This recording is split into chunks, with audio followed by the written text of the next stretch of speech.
Next is representation of organic compounds. ये तीन तरीके से की जा सकती है, complete, condense and bond line. आइए देखते हैं इनकी डिटेल्स क्या क्या हैं। द ल्यूइस स्ट्रक्चर और dot structure, dash structure, condense structure and bond line structure representation से ऐसे ऑर्गेनिक कंपाउंड्स को रिप्रेजेंट किया जा सकता है। ल्यूइस को डॉट स्ट्रक्चर क्यों बोलते हैं, हम ऑलरेडी जानते हैं केमिकल बॉन्डिंग से, क्योंकि कंबाइनिंग जो एटम्स होते हैं उनके अराउंड इलेक्ट्रॉन्स दिखाए जाते हैं डॉट्स की फॉर्म में, इसलिए इसको डॉट स्ट्रक्चर बोलते हैं। डैश स्ट्रक्चर में जो कोवलेंट बॉन्ड में पेयर ऑफ इलेक्ट्रॉन इन्वॉल्व होता है उसको डैश की फॉर्म में रिप्रेजेंट किया जाता है, इसलिए इसको डैश स्ट्रक्चर बोलते हैं। बॉन्ड्स को शो किया जाता है इसमें। नेक्स्ट इज कंडेंस स्ट्रक्चर, यहाँ पे डैश यानी बॉन्ड्स शोन नहीं किए जाते, एट जो फॉर्मूला होता है ऑर्गेनिक कंपाउंड्स को कंडेंस्ड फॉर्म में लिखा जाता है, तो डेफिनेटली ये डैश यानी बॉन्ड्स नहीं मिलेंगे उसमें, कंडेंस्ड अगर लिखना है आपको। और बॉन्ड लाइन स्ट्रक्चर में एटम्स भी देखने को मिलेंगे, नहीं मिलेंगे, कंडेंस में तो एटम्स होते हैं, कार्बन और हाइड्रोजन तो देखने को नहीं मिलेंगे बॉन्ड लाइन वाले में, सिर्फ इनके अलावा जो दूसरे भी जैसे नाइट्रोजन ऑक्सीजन इन्वॉल्व होते हैं सिर्फ वो देखने को मिलेंगे इसमें। सो सिंप्लिसिटी इंक्रीज होती जाती है as we grow from Lewis और dot structure to bond line structure. ये क्वेश्चन भी पूछा जा सकता है, आपसे ध्यान रखना है। The Lewis structure however can be simplified by representing the two electron covalent bond by a dash, यानी ल्यूइस को डैश की फॉर्म में कन्वर्ट किया जा रहा है डॉट स्ट्रक्चर को डैश से, तो ये हम जानते ही हैं सिंगल कोवलेंट बॉन्ड को डैश से रिप्रेजेंट करते हैं, not a unique thing to us. This focuses on electrons involve in the bond formation. ये इंपॉर्टेंट क्वेश्चन है कि सिग्निफिकेंस क्या है इन डिफरेंट स्ट्रक्चरल रिप्रेजेंटेशंस का। लुईस स्ट्रक्चर सिग्निफाई करती है the electrons involve in the bond formation, ये जो डैश की बात हो रही है बेसिकली लुईस से आगे डैश आ गया। बॉन्ड जो फॉर्म बन रहा है दो एटम्स के बीच में, बॉन्ड उसी को सिग्निफाई करता है, ये डैश है, ये सिर्फ इतनी सी बात बोली गई यहाँ पे। लुईस के बारे में भी ये कहा जा सकता था क्योंकि एग्जैक्टली उसमें डॉट्स की फॉर्म में इलेक्ट्रॉन दिखते हैं, तो इन दोनों के बारे में ये कहा जा सकता है। इसमें जो कंबाइनिंग एटम्स हैं बॉन्ड फॉर्मेशन में जो हेल्प कर रहे हैं वही डैश की फॉर्म में दिखाए जाते हैं, बाकी सारे लोन पेयर्स या फिर ऐसे ही एज इट इज शो किए जाते हैं उनकी फॉर्म में। तो इलेक्ट्रॉन्स इन्वॉल्व ल्यूइस या फिर डैश स्ट्रक्चर दिखाती है ये रिप्रेजेंटेशन, ये यहाँ से क्लियर होना चाहिए। सिंगल डैश सिंगल बॉन्ड होता है, double dash double bond, triple dash triple bond होता है, need not to explain this fact. Lone pairs of electrons on the hetero atoms, यानी कार्बन के अलावा जो भी एटम्स इन्वॉल्व होंगे और कंपाउंड्स में उनको हेट्रो बोलेंगे, यानी अलग, कार्बन से अलग। Example oxygen, nitrogen, sulphur, halogen ETC may और may not be shown in the structure representations. इसका रीज़न ये है कि जहाँ पे हमें मैकेनिज्म स्टडी करना होगा, इलेक्ट्रॉन्स की मूवमेंट स्टडी करनी होगी, जहाँ पे इन्वॉल्व होता है शेयरिंग ऑफ इलेक्ट्रॉन पेयर से, लोन पेयर से, वहाँ तो शो करेंगे हम, लेकिन जहाँ पे रिएक्शन शो करनी ही नहीं है उन लोन पेयर्स की वहाँ नहीं करेंगे, तो it is depending on our need, हम शो कर भी सकते हैं और नहीं भी। This ethane, ethene and ethyne and methanol का कंप्लीट स्ट्रक्चर फॉर्मूला यहाँ पे नीचे रिप्रेजेंट किया गया है, आपको ऐसे दिखाई देते हैं। यहाँ पे मिथेनॉल को देखिए कैसे रिप्रेजेंट किया गया है, ऑक्सीजन के ऊपर लोन पेयर आप दिखा भी सकते हैं और नहीं भी दिखाएंगे, डिपेंडिंग और ऑन योर नीड। तो कंप्लीट स्ट्रक्चरल फॉर्मूला वो होता है जहाँ पे कार्बन कार्बन सिंगल बॉन्ड भी दिखाए जाते हैं और एटम्स, कार्बन एटम्स भी इन टर्न दिखाए जाते हैं। और इसके आगे आगे कंडेंस्ड फॉर्मूला जिसमें कार्बन एटम्स नहीं दिखाए जाएंगे, बॉन्ड्स बॉन्ड्स नहीं दिखाए जाएंगे बेसिकली सिंगल बॉन्ड्स, लेकिन कार्बन एटम्स जरूर होंगे कंडेंस्ड फॉर्मूला में। आगे आता है बॉन्ड लाइन फॉर्मूला जिसमें एज द नेम सजेस्ट सिर्फ बॉन्ड लाइन ही होगी, कार्बन एटम्स भी नहीं होंगे, ना ही हाइड्रोजन, सिर्फ हेटेरो एटम्स दिखाए जाएंगे। These structure formula can be further abbreviated by omitting some or all of the dashes representing the covalent bonds and by indicating the number of identical groups attached to an atom by a subscript। यहाँ पे सम और all covalent bond इसीलिए लिखा गया है क्योंकि अगर एक कंपाउंड में सिर्फ सिंगल ही बॉन्ड से सारे तो सारे के सारे ओमिट कर दिए जाएंगे, मतलब एब्रीवेट कर दिए जाएंगे, हटा दिए जाएंगे। ओमिट करना मतलब हटाना, और सम मतलब अगर डबल बॉन्ड या ट्रिपल बॉन्ड भी है तो सिर्फ सिंगल बॉन्ड किए जाएंगे, डबल और ट्रिपल तो बच जाएंगे उसमें, तो इसलिए सम और ऑल यहाँ पे आया है। और आइडेंटिकल ग्रुप्स को सबस्क्रिप्ट से शो किया जाता है, जैसे यहाँ पे इथेन में आइडेंटिकल है हाइड्रोजन है, तो इसके नीचे सबस्क्रिप्ट लगा दिया 3, यानी 3 और 3 हाइड्रोजन ऐसे अलग अलग से रिप्रेजेंट कर दिया। आइडेंटिकल ग्रुप CH2 ग्रुप्स भी होते हैं जो कि हम आगे देखेंगे, उनको भी सबस्क्रिप्ट से रिप्रेजेंट किया जाता है कि इतने इसमें प्रेजेंट है। Resulting expression is called the condensed structural formula, जो कि यहाँ पे रिप्रेजेंट किया गया, जो कि ऊपर दिए थे जितने भी कंपाउंड्स हैं इथेन से लेके मिथेनॉल, उन्हीं का ये कंडेंस्ड फॉर्मूला है। बॉन्ड्स नहीं दिखाई दे रहे हैं आपको except for double and triple bonds. Similarly, this compound can be condensed to this one, and further simplification can also be done when only lines are used. This is called bond line structural representation. तो यही मैं आपको बता रहा था, CH2 groups इसमें 6 आ रहे हैं तो 6 सबस्क्रिप्ट से रिप्रेजेंट कर दिया, एंडिंग और स्टार्टिंग में CH3, तो ये हो गया कंडेंस्ड स्ट्रक्चरल फॉर्मूला इसका for the complete structure formula. ये भी कंडेंस्ड है, ये फर्दर कंडेंसेशन है। और सिंप्लीफिकेशन हो जाता है बॉन्ड लाइन रिप्रेजेंटेशन में, तो ये सिंप्लीफिकेशन का ऑर्डर याद रखना है आपको। कंप्लीट स्ट्रक्चर फॉर्मूला सबसे ज़्यादा कॉम्प्लिकेटेड होता है और सबसे ज़्यादा सिंपल होता है बॉन्ड लाइन स्ट्रक्चर, क्योंकि यहाँ पे ना तो बॉन्ड्स आपको रिप्रेजेंट करने होते हैं, ना ही एटम्स ही।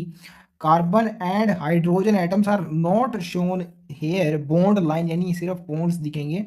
Carbon carbon bonds are drawn in a zigzag fashion, इसका भी एक रीजन है। अगर सीधे एक लाइन में आप ड्रा करेंगे कार्बन कार्बन बॉन्ड्स को, तो ये पता लगाना थोड़ा मुश्किल हो जाएगा कि कब एक बॉन्ड कंप्लीट हुआ और कब दूसरा बॉन्ड स्टार्ट हुआ। नंबर ऑफ बॉन्ड्स काउंट करना मुश्किल हो जाएगा सीधे अगर लिखें तो, इसलिए जिगजैग फैशन में लिखा जाता है इनको।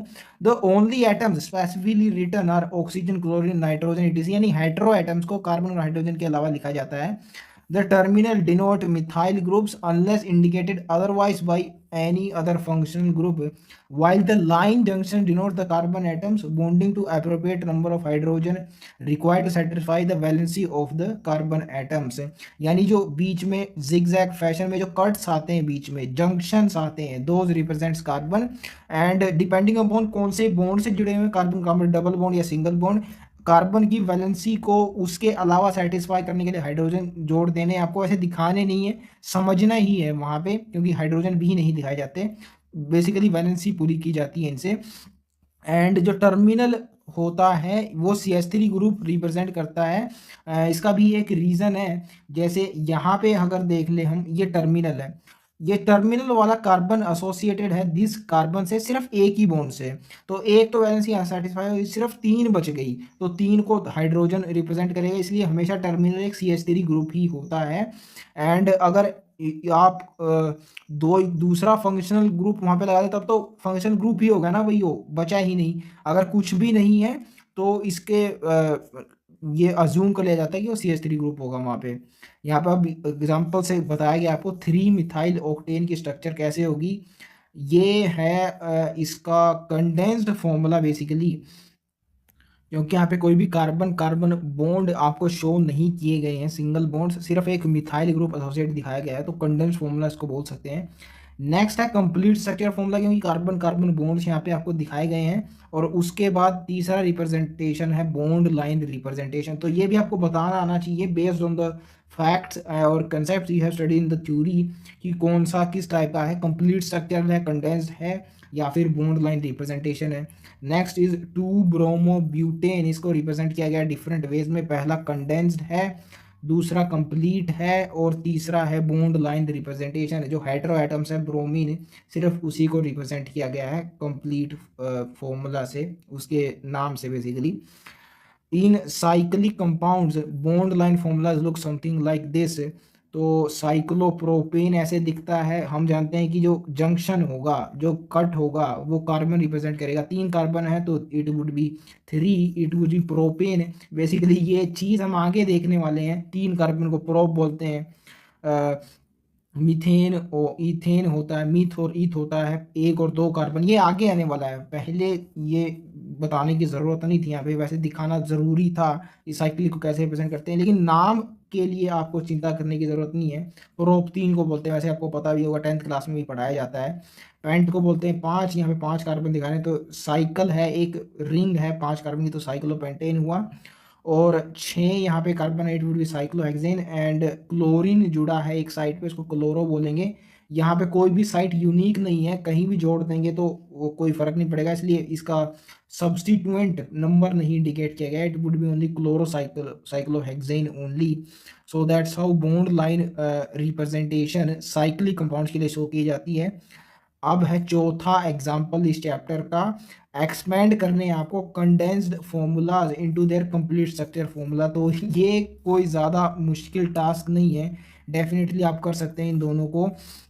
आपको सिर्फ यहाँ पे बॉन्ड्स नहीं दिए हैं, कार्बन कार्बन के बीच में बॉन्ड्स लगाने हैं, और कार्बन हाइड्रोजन के बीच में सिर्फ इतना सा काम करना है, यह होगा C डबल बॉन्ड O।